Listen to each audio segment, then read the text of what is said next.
In this video, I'm going to show you how you can list this product without a UPC barcode.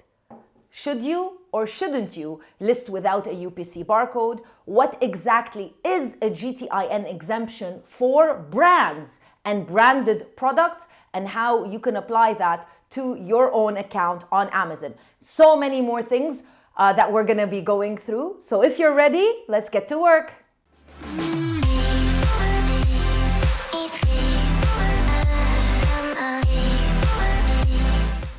Most of you by now are familiar with what a GTIN exemption is. However, most people assume that a GTIN exemption is only for generic products or maybe even handmade products. But you can get a GTIN exemption for your brand under one category. And I'm going to be showing you step by step how you can do that. However, please keep watching the video till the end so you know if you should use a GTIN exemption or if you should purchase a UPC barcode, and where you can buy UPC barcodes if you intend to sell on Amazon in the UAE and Amazon in KSA. Before we get started, let me do my intro. If this is your first time watching a video on this channel, hi, my name is Crystal and I'm the founder of Amazon Sellers Society, and we help entrepreneurs, brands and businesses sell successfully on Amazon in the Middle East. If you want to learn a little bit more about the society, our business services, and check out our latest masterclass, free masterclass, then all you need to do is join us and log into our website, www.assmiddleeast.org. Additionally, in each and every video, we have a small competition. If you want to win a 1-hour consultation call with me, for free, of course, all you need to do is subscribe to the channel, thumbs up this video, and leave a comment in the comment section below. Now, let's jump on the computer where I can show you exactly where and how you can get a GTIN exemption for your brand. Now, this is not my product. It's actually a Reebok branded product. But I thought I would use it as an example because I use this water bottle every day. Now, in order to list this product on Amazon, I need to, under my own brand name, I don't need brand registration or trademarking at this point. I only need to have my branding on the actual product or on the product packaging, depending on what your product is. So here I'm on Amazon Seller Central. I log into catalog and add products, or inventory, add a product. It'll lead me to this page, which is your first page, the journey of starting your listing. If you don't want to use UPC barcodes, you just need to scroll down to the bottom and let's click on what's a GTIN. If you log into this page, you'll learn a little bit more what a GTIN is, global trade item number, how it can be used, what needs exemption, what doesn't, how you can apply for an exemption, and so many other things. But let's just get going and click apply for a GTIN exemption. Remember, I'm not applying for generic products. I'm applying for the product that does have my logo on it, and it needs to have my logo on it if I want to attempt this, because they're going to ask me for proof. So right here, first step is you want to choose a category, and I'm going to choose the sports category right here, sports or sporting goods. Right here, if it was a generic product, you would add in generic. However, because it's not a generic product, you're going to add your own brand name. And in this instance, I'm just going to type in my name and type in Crystal. I'm going to click here to check, Amazon is going to check if this brand name is available and if I'm actually eligible to list under that brand name. And as you can see here, sports category, brand publisher Crystal, and it's a tick, which means I am eligible. Now, the next step would be continue to submit proof. If at this point you are not eligible, you get an X and Amazon says you're not eligible, I would suggest that you open a case with Amazon if you really truly own this brand and this product. Continue to submit proof. Very simple steps. All you need is you just type in what the product name is. In this instance, I'm just going to type in, probably I'm going to type in stainless steel water bottle, maybe. That's what I use it for.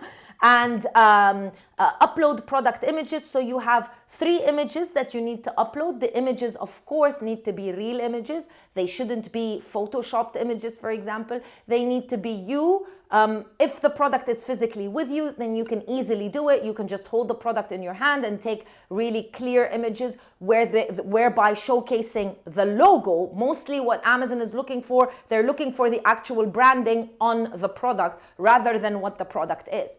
They want to see that your branding is really affixed permanently on the actual product or the packaging. So choose wisely the images that you want to upload. If you don't have the product with you, you can easily ask your supplier for this, and then you can get your images and you upload the images and you click submit request. You wait for around 24 hours and you should get an email in your inbox or even on your inside of your Amazon cases telling you whether you are or are not approved. Let me show you what this email looks like.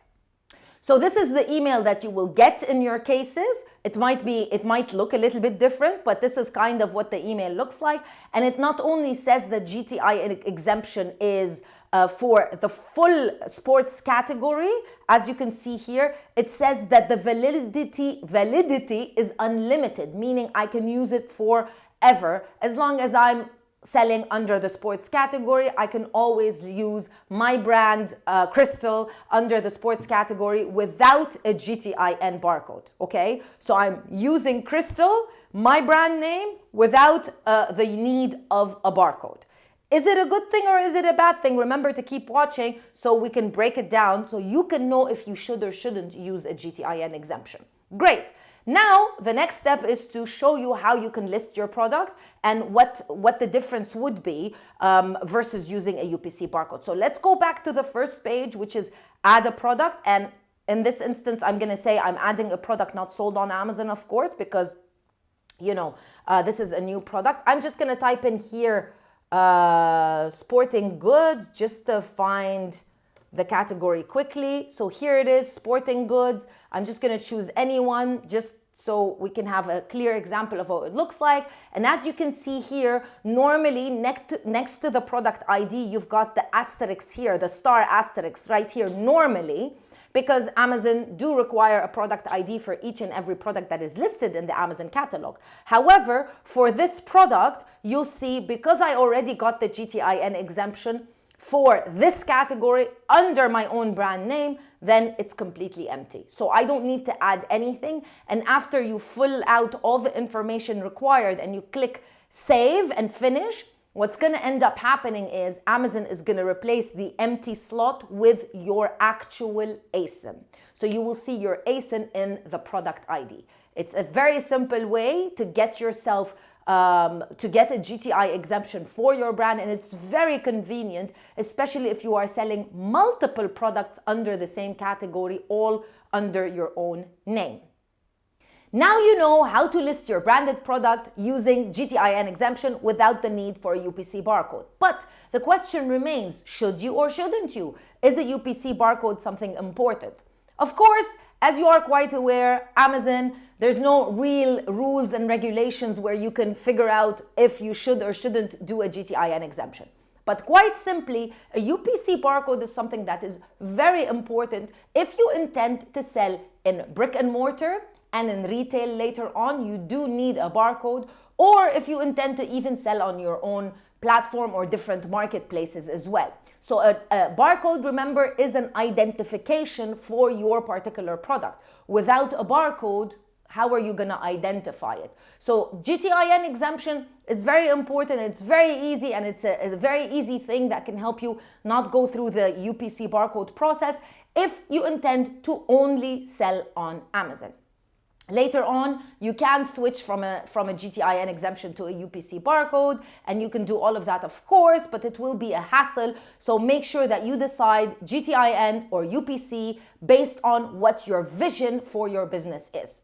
Second most asked question is, where do you get your UPC barcodes from? Now, the first option and the best option is obviously GS1, and you can get your GS1 barcodes in the UAE.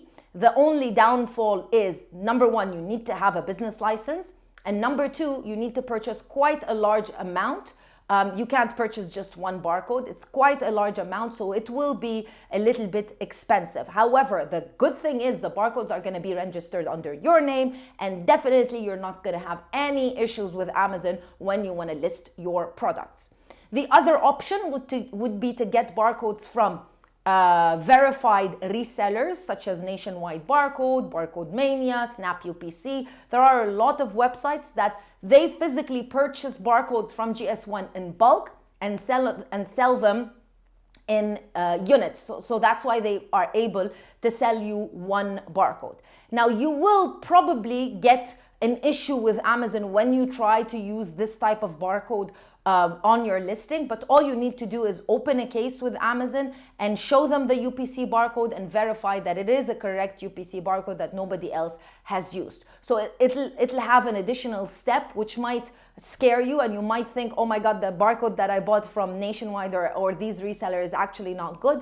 But it doesn't have to be the case. All you need to do is open a case with Amazon, tell them what the barcode is, they will verify it with GS1 and they will allow you to list the product. But make sure that you buy your UPC barcodes from a really good reseller and not from eBay, for example, because you might get some issues with that.